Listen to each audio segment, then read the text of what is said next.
I used to grind hard every day. I used to work very hard, work for 12 hours. I used to skip lunch, skip dinner, and work extremely late into the night. But I wasn't making any progress. My goals stayed as goals, my dreams stayed as dreams. I was unable to achieve anything. I was taking action but not getting any results. And from this frustration, I read a page of the Atomic Habits and I also did my research. And I understood one trick. The top 1% of every field was doing, whether it be sports like football or basketball, whether it be athletics, whether it be business, the top 1% performers were doing this on a daily basis. And it isn't talent, it isn't hard work, it isn't hustle, no. It's a reflection. And in this video, I promise to explain what reflection is, how these people could implement it and get crazy levels of success, and how you can implement it in your life to achieve the goals that you want. And I was, because of this trick, I was able to level up. Okay, when I implemented daily reflections, weekly journals, weekly progress reports in my life, I was able to make a good level of progress. And one of the symbols of that level of progress is the iPhone 16 that I've bought with my own money, that I'm recording this content on. I was able to study extremely less and still get 97% on my board exams, despite starting in February.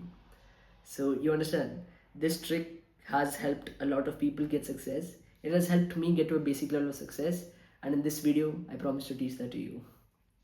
So there's a small story that goes along with this. Most of us must know the Michael Jordan, and Michael Jordan was in the Los Angeles Lakers. And the Los Angeles Lakers were a very strong team. So many strong people are there. All the best players are there. Everyone was like, this is the best basketball team in the history of basketball. They're going to win the NBA championship, and everyone's like, yeah, yeah, this is amazing. But guess what happened? They didn't qualify into the finals. They lost in the playoffs. The best basketball team in the history of the sport lost the quarter semifinals or the quarterfinals, and they were unable to get into the finals. And this was crazy, because think about this: you have a lot of strong players, you have strong management, and you're unable to get in.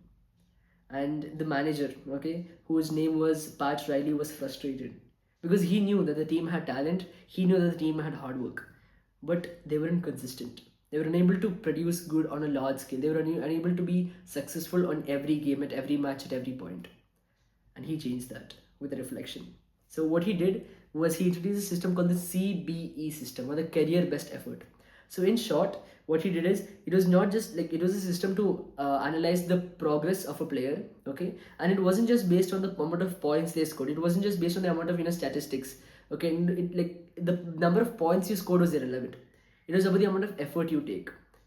Catching the rebound, helping a player out, getting fouled on purpose if you know that the foul is going to be called, and that helped a lot.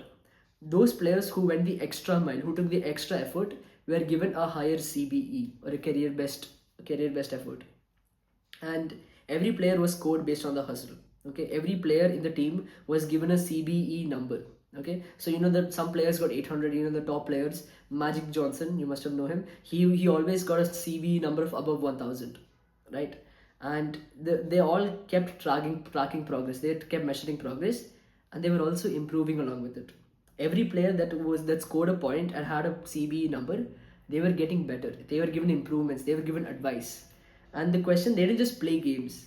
They measured everything. They reviewed the numbers, they reviewed the effort, they reviewed it month by month, and they suggested improvements. And the question was never like, did we win the match? Did you perform well? No, no, no.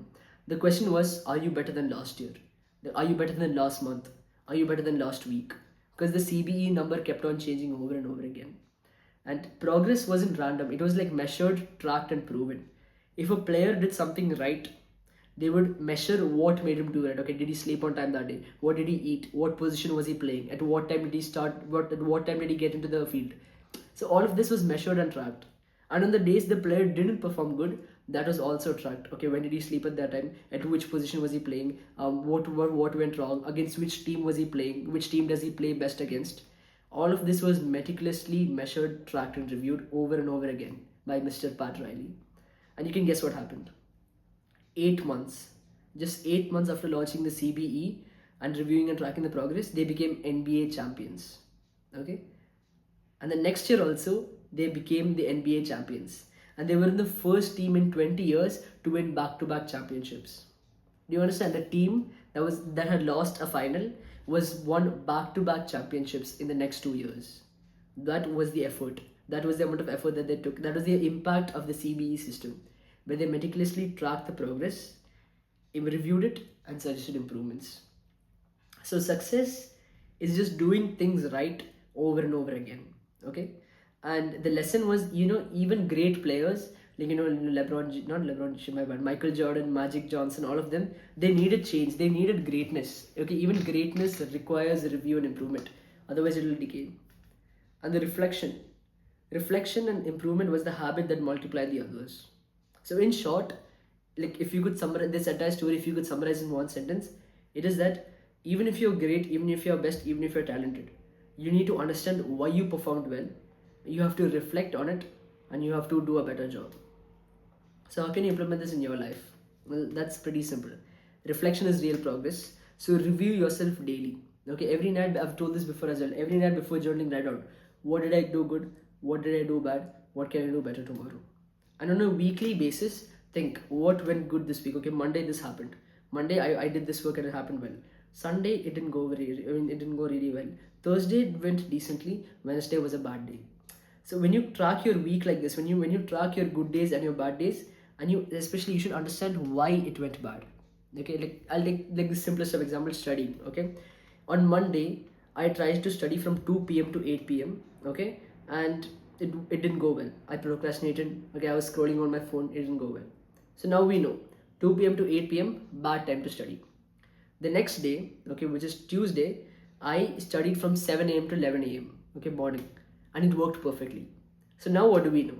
7 a.m. to 11 a.m. is good study time. Is 2 p.m. to 8 p.m. bad study time. Understood? So because of just tracking and reflecting on it, you're able to understand which time you're able to study best. Now imagine if from now onwards, instead of starting at 2, you start at 7 and you stretch until 11, and then you take a break, have breakfast, and you start again. So now because of that, you know what time is best for you to study. And because of that, you'll be able to multiply it over many days and eventually score well on that exam, right? This is common sense, right? Like let's take another example. If you plan to work out at 8 p.m., okay, but you're very tired by 8 p.m. and there are other work issues, calls are there, and you're unable to work out. So now we know 8 p.m. bad time to work out. But next day you try to work out at 4 p.m. Okay, right before tea time, and during tea time you have two eggs as well. So now all of a sudden, if you work out at 4 p.m., you know it's a good time to work out because it's right before tea time, and after working out, when you're tired, you can have some eggs and have tea or whatever it is. So all of a sudden, because you tracked it, because you reflected, now you know that 4 p.m. good time to work out, 8 p.m. bad time to work out. So it's simple. What gets measured gets improved. So we have to measure our days. We have to measure, okay, what went good, what went bad, what can I do better, and then we have to reflect on it, and we have to suggest improvements to ourselves. And for me, like it's every Sunday. So every Sunday I will rate my week. So so today I'm recording this on Wednesday, and this Sunday I'll be telling, okay, Monday I did this task, Tuesday I talked to this client, and Wednesday I recorded so many videos, which is also very good. Tomorrow Friday went kind of bad because I was unable to work. I had school work to do, or I had company work to do. So do you understand? So I can understand, okay, which days I'm good at working, which days I'm bad at working, which times I'm good at working, what type of food do I eat when I'm good at working. If you optimize every small tiny improvement in your life and you make it aligned towards success, you will achieve your goals, right? Okay, so that's the end of it. And like this will help you stop lying to yourself. I used to lie to myself. I used to be like, okay, I'm working for 10 hours. This is amazing. I'm making a lot of progress. But I wasn't really. And once I started tracking this down, I realized that I was lying to myself. I would say I'm working for 10 hours, but at the same time, I used to always, slide Instagram 3 hour break. Okay, talking to this friend 1 hour break. Okay, talking to family, watching a movie with them 2 hour break. So that 12 hours suddenly became 3 hours of work. So once I started tracking, I stopped lying to myself and I was accountable. And I understood, okay, this is wrong. I have to make an improvement. I measured, I reflected, and I improved. And that's what you have to do as well. And you can it removes emotion from growth. When you can see what you did visibly in the week, you can kind of understand, okay, this is wrong. I should quit this habit. Okay, if I go to WhatsApp before studying, then my mind is always thinking about the WhatsApp conversation. So from tomorrow onwards, I should not check WhatsApp, and I should just directly open my textbook and start studying. Do you understand? It's a sudden realization. And in short, your momentum becomes measurable. Okay, it's not just motivational. You can understand if you made progress, you should tell yourself you made progress. I'm making progress. I hit 2000 subscribers today and I started on May 2nd. So within 18 days, whatever habits I did helped me reach 2000 subscribers. So I kind of know now if I keep repeating these habits, my audience will keep on growing, my watch time will keep on growing, and eventually I can get monetized. I also know that I was able to, my client work didn't go that well. I was very burnt out. I was unable to talk, come on call and talk. So from next week, I know, okay, when to talk to clients when I have the most energy. So if you meticulously track everything and measure everything, you will make progress. Every single big player, every single big athlete, every single big business, every single entrepreneur has done this. They have understood what went wrong, what goes right, and done better at it. Better is better than you. Okay, so in to not to avoid complicating that, basically, if you're doing something now, try to do it better. Try to do it even better. And if that doesn't work, then try something new. So always try to make your current things better. Try to make your current way better. And if that doesn't work, only then do you try for a new thing. So that's all for this video, and I'll see you in the next one. Bye bye.